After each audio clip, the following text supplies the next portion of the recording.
I'm joined now by relationship expert and international best-selling author Allan Pease, who is in Christchurch for a very quick trip. So, Allan, thank you for taking the time to meet with us. How are you? I'm great, thank you, and thank you for coming. Oh, it's such an honour to be having a chat with you because, of course, we've known you for such a long time as a body language expert. How did it all get started for you, this life of yours?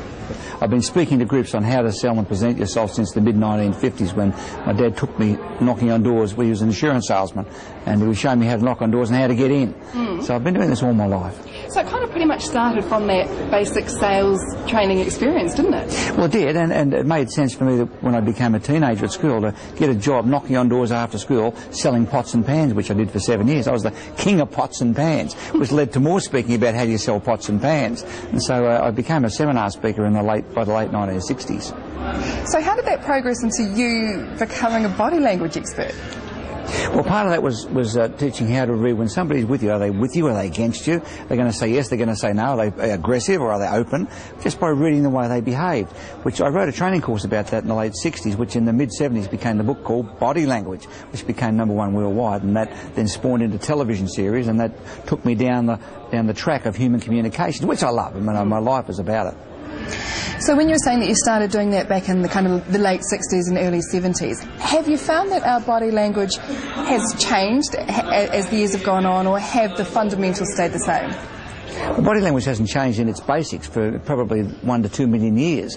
In fact, a lot of the gestures and things that we use are also used by primates, by monkeys and chimpanzees. And that's how we can evaluate why we do some of the things we do, like the one you were just doing then, for example. A monkey or chimp will do that when they're evaluating whether they can get a coconut out of a tree or not, which is probably what you were doing too. So the basics haven't changed at all. Some of the things have changed. That since the 60s, women can wear trousers and pants. So women can sit in positions and gestures that are very masculine, that they couldn't do prior to that forever. But otherwise, the basics are the same. So, Allan, you're continuously meeting people and meeting a lot of people for the first time. Are you always just looking at their body language and trying to kind of figure out who they are? Well, it's sort of like I spoke last week to a bunch of dentists, and I was conscious during the social dinner, as I was talking, they were looking in my mouth. I was saying upper left occlusal, I could fix that, I could bridge that. Yeah. So even though they're off duty, they were still doing an analysis of my mouth. That's pretty much like that. I'm like a lot of women. I can go to a function, like this one here in Christchurch, and look at couples, and you can work out what's going on between them. Are they happy? Are they having an argument? Which is what women can do instinctively. Most men are not very good at this. But I do it on purpose, and I can go to a party, sit on my own all night and have the best time.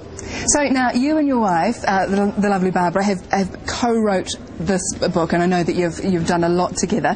But this book is called Why Men Want Sex and Women Need Love. Now, for a start, could you talk to me about having such an out-there title for your books? It obviously works.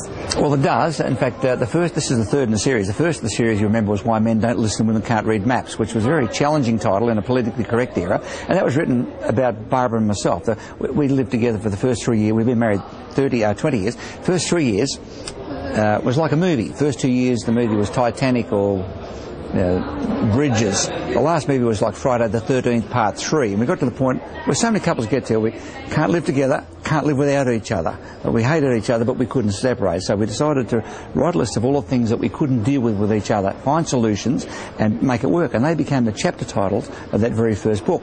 And the latest title, Why Men Want Sex and Women Need Love, I mean, that describes just about everybody's relationship, and it's definitely described ours. I'm a high testosterone male, like most guys. So the average man has 10 to 20 times more testosterone than women. And testosterone is the hormone that drives you to want to have sex. Women are equally as interested in sex as men, but they're not driven like men to have it. Otherwise, women would be having babies to men they don't even like or aren't suitable to. Whereas for men, sex can be just a 3-minute event, which in New Zealand, I believe it still is. But for the last million years or so, that's the way it's been for survival, because we only have one baby a year. So if we weren't equipped in certain ways for sex drive, we wouldn't exist as a species. But now in the politically correct 21st century, where monogamy is the big thing, or now serial monogamy now is the big thing, it gets men into a lot of trouble with this extra testosterone. So as a woman, you need to know how to manage it and where it comes from, what to do with it. Otherwise, you will come to grief. And it's interesting that you note in this book that a lot of the things that we see and feel are hardwired in our brain. For a while there, they were thinking they were kind of learned behaviour, but not necessarily so. Well, till the late 1980s, it was fashionable to think that when a baby's born, it comes with a clean slate in its mind, and we write its attitudes and choices. We now know with brain scans that we deal with in these books, that's not the case. That we come with an operating system like XP or Vista or Windows 7, we probably come with a scanner and a printer as well. That's our hardware. And our society, our teachers, our parents, and the place we live, that's the software that we run on the hardware. But under pressure, when a computer crashes, it goes to its default positions, which is as human beings exactly what we do. You need to know what those are to be able to understand men and women, otherwise they're just going to drive you nuts. So, Allan, with the book, what are some of the things that are revealed in the book? Probably one of the most pointed things that we discovered, which women kind of understand and men understand on a deep basis without understanding what this is on a conscious level, is that men's brains can separate love from sex. Sex is in one part of the brain, interpretation of love is in another. For women, they're together in the same part of the brain, which means for women, sex and love come together. One is the consequence, or one equals the other. One goes with the other. Now for men, sex is sex, love is love. That's how men can have sex with women they don't even like. When women say, how could you sleep with that woman? You don't even like her. Well, the problem is, not a problem at all. The great thing about being a man, you can have sex with women you hate. It's great. So how do men convince women to have more sex?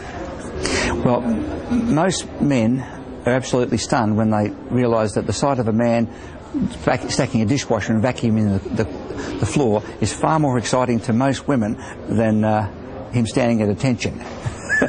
Most men sort of don't understand that. So, if you want a woman to have more sex, you've got to fulfil her needs in a couple of ways. First, women's brains are hardwired for safety.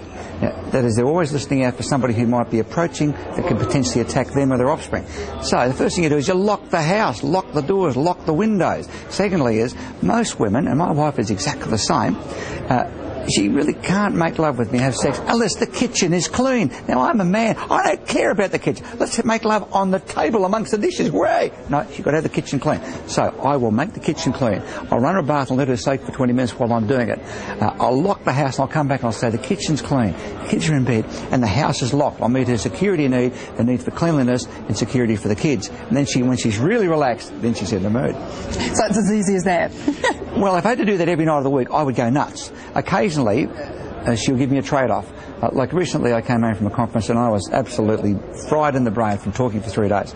8 o'clock at night, and she was talking about the day, and I really didn't hear anything. And she said to me, "Are you listening?" I said, No, darling. I said, "I'm in the nothing room." It's where men go where there's nothing happens, and I really can't talk tonight. Would you mind if we talk in the morning? She said, "Yeah, okay," because she understands how that works. She said, "What would you like to do next?" I said, "Well, all I really would like you to do is stop talking and take all your clothes off." She said, "Yeah, okay," because she understands how that works too. Now, if I tried that every night of the week, my life would not work very well. But occasionally, provided I'm meeting her needs, she'll meet mine. So I guess as a relationship expert, communication, like it always comes down to this, but that, and being as honest as we can with each other? Well, the thing about making a relationship work is to meet the other person's needs. Now, the problem is, many people assume the other person's needs are the same as theirs, and they're not. They're different. The things that men need in a love relationship, some women see as either irrelevant or stupid or even a bit perverted. To men, they're perfectly normal.